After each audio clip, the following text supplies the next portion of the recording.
Hey guys, just putting together a quick little screencast video to walk you through this lesson in case you weren't in Zoom or are not live in person with us, or if you ever have to go back through this for any reason. Especially because in the Zoom we covered this part of the agenda with the procedures and expectations video. You guys know the one. Actually, it's a little different this year. So would definitely encourage you to check that out, especially if you're going to be in person, but a lot of that applies strictly to in-person instruction. So, and took a little bit of time, so wasn't worth really worrying about that in a video recording. So the other thing we looked at real quick was the block rotation schedule. So remember the bell schedule, which I've actually got back here. Okay, applies to everyone now. So our class technically runs from 8:25 to 9:50. Okay, so when you're attending Zoom live, Zoom will be open at 8:25 now, not 8:35. But we'll have the standard like morning announcements and everything. So it'll be, maybe 5 minutes or so before we get started. So, try to make it in by that 8:30 time. You'll be fine. And with that being a little bit longer than usual, we'll certainly have some work time within class. So, don't think that you'll have to be necessarily focused on everything in Zoom. Like I said, I might close it down or just leave it open for questions, but it will be open from 8:25 to 9:50 for you guys. Just be aware of that. So, and then obviously the rest of your classes follow that schedule.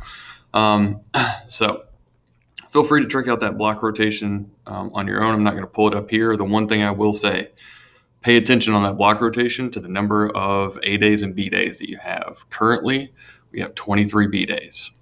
Okay, after Monday, going to be down to 22. All right. What I advised everybody in class on Monday about was to make sure that you are getting caught up in the class. My goal for everybody is to be caught up, on track, and passing our English class by that first week of May. Because let's be honest, you guys as seniors, you're going to need this class. You're going to need to pass it, more importantly. So, and then they're probably going to be starting to do those final graduation checks, that first, second week of May. So if you're on track then, it should be totally fine. Those last 2 weeks, we can kind of coast to the end, right? Obviously, you guys can work all the way up to the end, but if you cut it a little too close, hey, things like graduation, et cetera, that might be a bit of an issue. Okay, so let's not make it an issue. Set that goal for yourself. First week of May, caught up on everything in English class, passing the course. Smooth sailing from there. All right.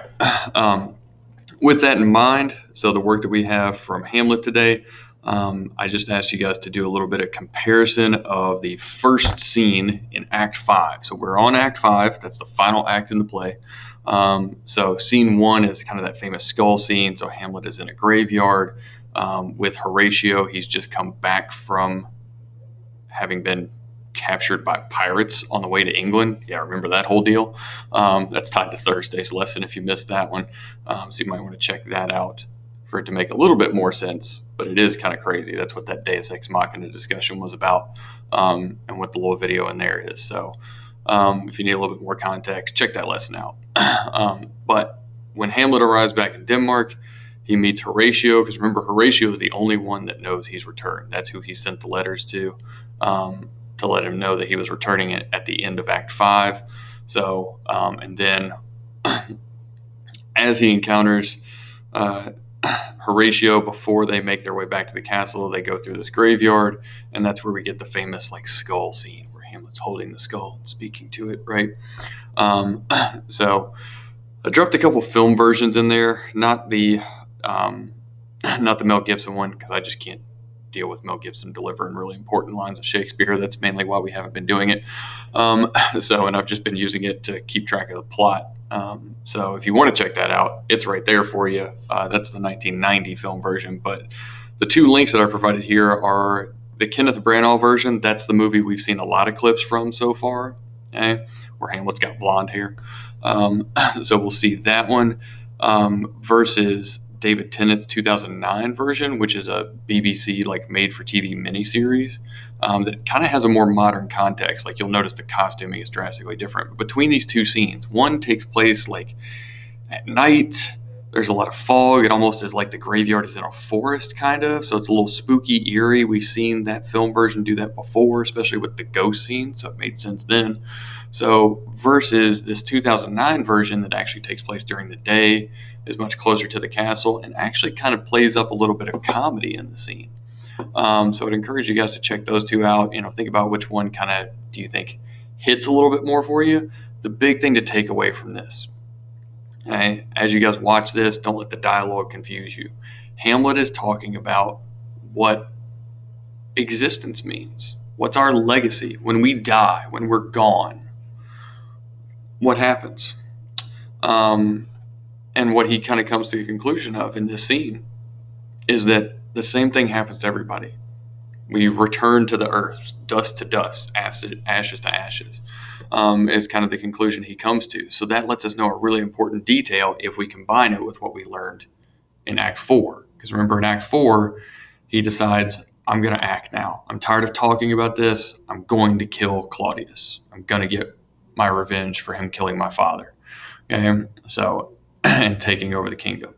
So if we take that and now combine it with this, he doesn't care what his legacy is anymore, because he's going to return to the earth. He's going to be, turned to dust just like everybody else. So this not caring what people think, remember, was kind of the only thing stopping him. He didn't want to be labeled the same as Claudius. He didn't want to be seen as a murderer. Does not care about that now, and is very motivated to act. And that gets us right into the very end of the play that we'll tackle on Thursday. So feel free to check that out to give yourself a little bit of context. Then on Thursday in that lesson, we will tackle the end of the play. We'll probably look at the Branagh film version again. I'll post the 1990 version if you guys want to finish that film out. I'll post the part 5 to tackle that. But then we will kind of wrap up with that scene, the fight scene, the death scene. So it's kind of exciting, but it makes more sense to tackle it in a film version or to see an acted out version of it. So anyway, make sure that you're catching up on your assignments. Obviously, the big one is the Hamlet project that is past due. And remember, that is 40 test points for the project itself and 15 test points just for turning into brainstorming. So if you don't have that brainstorming done, it is actually linked on the submission page. So you can just click submit here. That'll take you to the page that goes over all the project information, has all the handouts that you need, but will also take you to the brainstorming page if you need to go all the way back to that step. The recording that is also noted down here, okay? So that recording is on the submission page as well. But if you want to look at that recording, okay, because you know what you're doing with the project, you just need to finish it up, hey, go ahead and click on it right there and then click on the submission page when you're ready to get it done. All right, so I need you guys to get that done, turned in as quick as possible. We'll try to take a little bit of time for it if we have it on Thursday. But remember, next week on Wednesday, next Wednesday is an A day, okay? Because remember, we're rotating between A days and B days instead of C days now. So Wednesday this week, okay, is a B day. So we'll have back-to-back B days on Tuesday and Wednesday of this week. Next week, so we'll have back-to-back A days on Wednesday and Thursday. So hopefully it'll be a little bit more time. Just make sure you at least got the brainstorming done. If you got the brainstorming done by next week, I think within that C day time that we'll have next Wednesday together, you can get the entire project completed or at least ready to submit by the end of that week. So, all right, guys, that's really all I've got for now. So if you have questions, concerns, so definitely feel free to shoot me an email. Happy to help you guys out that way. And if you're coming back in person, hey, look forward to seeing you in here. Make sure you're bringing your computer every day. Make sure you're bringing your charger. So that's the last thing I want to leave with, because I saw a few people Monday morning that hadn't done this yet. Make sure that you have a school-issued Chromebook. If you have not received a school-issued Chromebook, you need to request one if you're going to be in person. That's the only thing you can use in here. You cannot use a personal device for that. So, all right. Again, guys, shoot me an email if you need anything. Or, hey, come in person or come in Zoom. I'll see you then. Bye, guys.